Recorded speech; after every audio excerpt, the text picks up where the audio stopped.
राजनाथ सिंह साहब ने कहा है कि पाकिस्तान ने जो आईएमएफ से पैसा लिया, यानी जो $7 बिलियन के लिए हम बार बार कह रहे थे, और आखिरकार जो है वो आईएमएफ ने वो देने पे हमें तैयारी कर ली और हमें जो है हामी भर ली, बल्कि हमें फर्स्ट इंस्टॉलमेंट भी मिल गई है। तो उसके ऊपर राजनाथ सिंह साहब जो कि डिफेंस मिनिस्टर है भारत के, उनका कहना है कि भारत पाकिस्तान को इससे भी ज्यादा पैसा दे सकता है, यानी बेल आउट पैकेज जो है भारत की तरफ से पाकिस्तान को इससे भी ज्यादा मिल सकता है। इंडिया वाले इनकी मिट्टी पलीज कर रहे हैं कि यार 23 सालों बाद भी फिर वही रोना रो रहे हो 9/11 का कि आप लोग फ्रंट लाइन स्टेट बने हुए थे। फ्रंट लाइन स्टेट आप लोग बने थे और उसके बाद आपने इतने ही डॉलर लिए थे अपनी अवाम जो है उनके कत्ल और उनकी जो दहशतगर्दी के अगेंस्ट, लेकिन आपने खुद को संवारा ही नहीं है, अपने पैरों पर खड़ा करने की कोशिश नहीं की, क्योंकि आपको आदत पड़ गई थी कि हमने भाई भीख ही लेनी है, हमने इमदाद ही लेनी और इमदाद पे अपने मुल्क पे चलाना। आज पाकिस्तान का मुंह छोटा सा हो गया है। जो पाकिस्तान ये कहता था कि जम्मू कश्मीर के लोग अब के मुसलमान अपनी बातों को रख नहीं सकते हैं, आज वो रोड पर, चौराहे पर खुलेआम प्रदर्शन कर रहे हैं और अपनी आवाज बुलंद कर रहे हैं।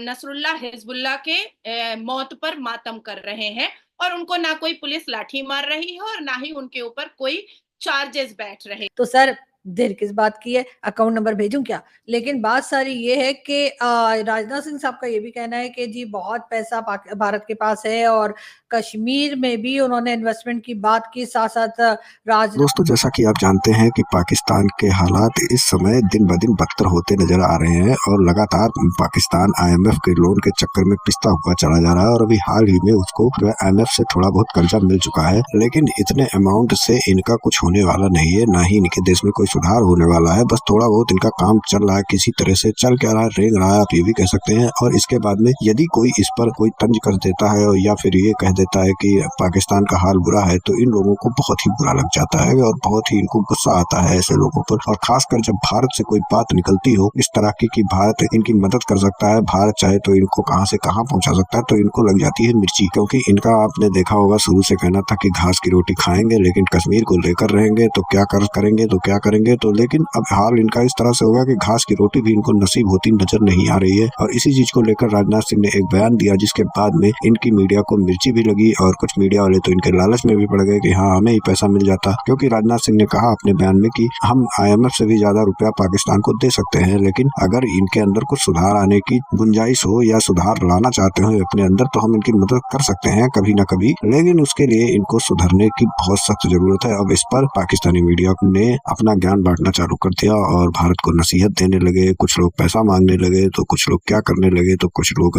क्या करने लगे। इस तरह से पाकिस्तान का हाल जो है वो कभी सुधरता हुआ नजर नहीं आ रहा, क्योंकि ये अपने आप को कभी सुधारेंगे नहीं। ये जिस तरह से चल रहे हैं उसी तरह से उसी पैटर्न पर काम करेंगे और भारत का जो इनका दुश्मनी का बीज है वो कभी खत्म तो होने वाला है नहीं। अब इसके कारण ये अब दाने दाने के लिए भूखों मर रहे हैं, इधर उधर पैसे का जुगाड़ करते हैं। अब हाल ही में इनके पीएम साहब अमेरिका पहुंचे तो वहां भी इन्होंने रोना रो दिया, वहां भी इन्होंने पैसे की बात कर दी, लोगों से भीख मांगना चालू कर दिया और इसी कारण से वहां पर लोग इनसे मिलने से भी कतराते हुए नजर आए। यूएन में जाकर इनसे कोई मिलने की कोशिश तो बड़ी दूर की बात है, कोई इनसे मिलना ही नहीं चाह रहा था, बस इनको मीटिंग में बुलाना था और सारी केवल फॉर्मेलिटी इनके साथ हुई है। अब इन सब चीजों से पाकिस्तानी मीडिया काफी खफा है भारत से, क्योंकि भारत बार बार इनको आड़े हाथ ले ही लेता है। अब क्योंकि ये बार बार भारत को बदनाम करने की कोशिश करते हैं तो भारत उस पर रिप्लाई देता है और जब वो रिप्लाई देता है तो इनको लग जाता है बुरा और उसके बाद में फिर ये अपनी कमी तो बताते हैं नहीं और भारत पर सारा कुछ मरने की कोशिश करते हैं। और अपने यहाँ पर भी जो कुछ इनके यहाँ हो रहा है आप जानते हैं कि किस तरह से ये सारा कुछ भारत के ऊपर इल्जाम लगाते हैं। तो वही नेचर सेम नेचर इन लोगों का बना हुआ है और पूरे का पूरा मामला जो इनके देश में चल रहा है, जो भी कुछ खराबी आ रही है, जो भी कुछ ये तकलीफ में चल रहे हैं, उसका सारा दारोमदार ये भारत पर डालने की हमेशा से कोशिश करते थे और अभी भी कोशिश कर रहे हैं। तो चलिए चलते हैं खबर की ओर और देखते हैं पूरा मामला। वीडियो पसंद आए तो लाइक करें, चैनल को सब्सक्राइब करें और शेयर करना ना भूलें। राजनाथ सिंह साहब का ये भी कहना था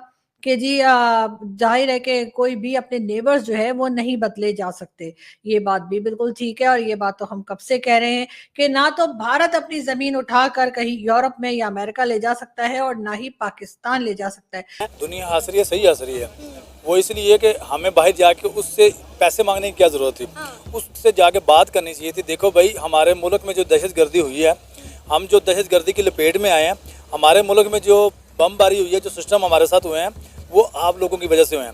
क्योंकि हम लोगों ने आपको नेटो सप्लाई दी, अफगानिस्तान में अटैक करवाने के लिए हमने आपको रास्ता दिया, उसके बदले में हमारे हमें सजा भुगतनी पड़ रही है। इंडिया ने पाकिस्तान के साथ बहुत कुछ किया हुआ है, जिसकी वजह से इन्फिल्ट्रेशन है, टेररिज्म है, उसकी मद में हमें पैसे मिलने बनते हैं, जो कि मैं आई डू एग्री, क्योंकि हमारा जो इतना लॉस हुआ है। और इसका रेफरेंस ये है कि आज से 2-3 साल पहले यूरोपियन डिसइंफो लैब ने भी जो इंडिया का जो प्रोपेगेंडा था, जो मीडिया प्रोपेगेंडा या मीडिया वॉर था, उसको एक्सपोज किया था। तो उसके नुकसानात क्या हुए हैं पाकिस्तान को? पाकिस्तान की फॉरेन डायरेक्ट इन्वेस्टमेंट वो रुकी है। सच्चर कमीशन की रिपोर्ट के हिसाब से भारत इस दुनिया में सबसे ज्यादा वक्फ की प्रॉपर्टी रखता है। भारत में आर्मी के पास जितनी प्रॉपर्टी है और रेलवे के पास जितनी प्रॉपर्टी है, उसके बाद तीसरे नंबर पर वक्फ की प्रॉपर्टी आती है। सच्चर कमीशन की रिपोर्ट के हिसाब से भारत में वक्फ बोर्ड सबसे ज्यादा रेवेन्यू उठाता है, तकरीबन 2 लाख करोड़ से ऊपर रेवेन्यू उठाता है। पर यही सच्चर कमीशन की रिपोर्ट बताती है कि भारत के मुसलमान शिक्षा में दलित से भी पीछे हैं। जिन्ना, ब्रिटिश और नेहरू ने मिलकर के जो वक्फ बोर्ड सोशल वेलफेयर के नाम से बनाया था, उस वक्फ बोर्ड की प्रॉपर्टी पर दुकानें खुल रही हैं, सैलून खुल रहे हैं, मल्टी स्टोरेड बिल्डिंग खुल रही है, मल्टी कॉम्प्लेक्स खुल रहा है, वहां पर मॉल खुल रहा है, जिसके पैसे धड़ल्ले से उठाए जाते हैं, लेकिन स्कूल नहीं खुलता है। लेकिन जैसे ही भारतीय जनता पार्टी और आदरणीय प्रधानमंत्री के नेतृत्व में वक्फ बोर्ड के को संशोधन करके, अमेंड करके एक खूबसूरत बिल पेश किया गया है, जिससे मुसलमान, पसमानदा मुसलमान और गरीब मुसलमान का वेलफेयर हो, उनके हित में काम हो, उनके हक में बहुत सारी चीजें हो। बस असदुद्दीन अवैसी से लेकर के नया पाकिस्तान का आतंकी पालता जाकिर नायक तक बाहर से चिल्लाने लगा और वक्फ बोर्ड के नाम पर, इस्लाम के जस्टिफिकेशन पर लोगों को बहका करके, मुसलमानों को बहका करके फिर से रोड पर उतरने की बात कहने लगा। मेरा ख्याल है कि जब से मैंने भारत और पाकिस्तान के ऊपर बात करनी शुरू की है या शोज करने स्टार्ट किए हैं, पहले इंडियन मिनिस्टर हैं राजनाथ सिंह साहब, जिन्होंने कोई ढंग की बात की है। जी हाँ, जिन्होंने ये कहा कि जी पाकिस्तान को भारत जो है वो आईएमएफ से भी ज्यादा पैसा दे सकता है, और जाहिर है कि देना भी चाहिए, इसलिए कि जाहिर है पड़ोसी का हक पहले होता है। तो राजनाथ सिंह साहब ने बहुत अच्छी बात की, और मेरा ख्याल है कि पाकिस्तान की गवर्नमेंट को फौरी तौर पे अकाउंट नंबर भेज देना चाहिए, और अगर नहीं भेजते तो मेरा भेज दीजिए, वो पैसा मुझे आ जाएगा और मैं फिर दे ही दूंगी गवर्नमेंट को थोड़े बहुत। कोई सोबर, कोई सियाना अगर इंतजामी सरबराह हो ना किसी भी रियासत का, तो उसके मुल्क में आग भी लगी हो ना, तो वो दूसरे ममालिक में जाके कहेगा कि हमारा मुल्क तो बड़ा पुरसुकून है, आप लोग आए हमारे पास। और पता नहीं क्या, वो जिस तरह शेर अफजल कहता है कि इनके डब्बों में अगर कुछ होता ना, तो इनके डब्बों में अगर कुछ होता तो ये कम से कम ये जो पिछला वाकया हुआ था उसके बाद दोबारा ये बात जाके ना रिपीट करते कि हमारे मुल्क में तो बड़ा टेररिज्म है। टेररिज्म पे अब आपको किसने सपोर्ट करनी? इंडिया के खिलाफ बात करते कि भाई इंडिया ने पानी छोड़ा, हमारा नुकसान हुआ है, आप इंडिया को बताओ, नहीं तो हमारी देखो बॉर्डर लेना ना, हम क्लास करेंगे, हमें मजबूरी है, हमारे जब बच्चे मरेंगे तो हम तो जवाब देंगे, लेकिन वो इस इशू पे बात नहीं करते। जब भी जाते हैं कटोरा लेके चले जाते हैं कि भाई हमारा कटोरा खाली है, इसको भर दो।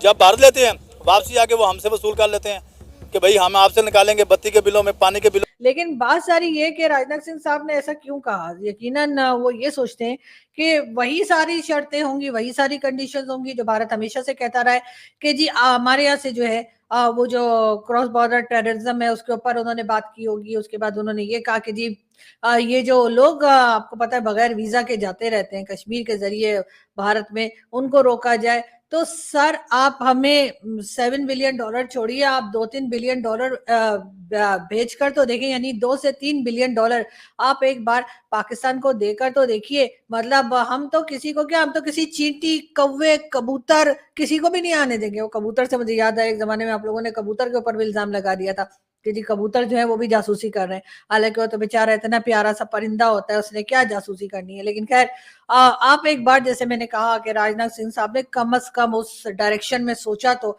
जिस डायरेक्शन में मैं न जाने कब से मोदी जी को कह रही हूँ कि मोदी जी प्लीज कुछ कीजिए। आपको हम ना तो कश्मीर कश्मीर कहते सुनेंगे और ना ही खालिस्तान वालों का साथ देंगे, बल्कि हम तो पकड़ पकड़ के आपको देंगे कि ये देखिए ये खालिस्तान के लोग हैं और ये वो लोग हैं जो खालिस्तान बनाने की कोशिशें कर रहे हैं। हम तो उनके नाम, लिस्ट और क्या कुछ आपको पकड़ा देंगे, लेकिन कश्मीर कश्मीर करना भी छोड़ देंगे। उसके बाद आप जैसे मर्जी अपने कश्मीर में डेवलपमेंट करते रहिए, कुछ भी करते रहिए, और यहाँ से टेररिज्म तो छोड़िए, टेररिज्म का टी भी वहां नहीं जाएगा। लेकिन बात सारी ये कि जो बात आपने की है उस बात के ऊपर आप अपनी गवर्नमेंट से कहिए कि वो कुछ थोड़ा बहुत एक्शन भी हमें होता हुआ दिखाई दे।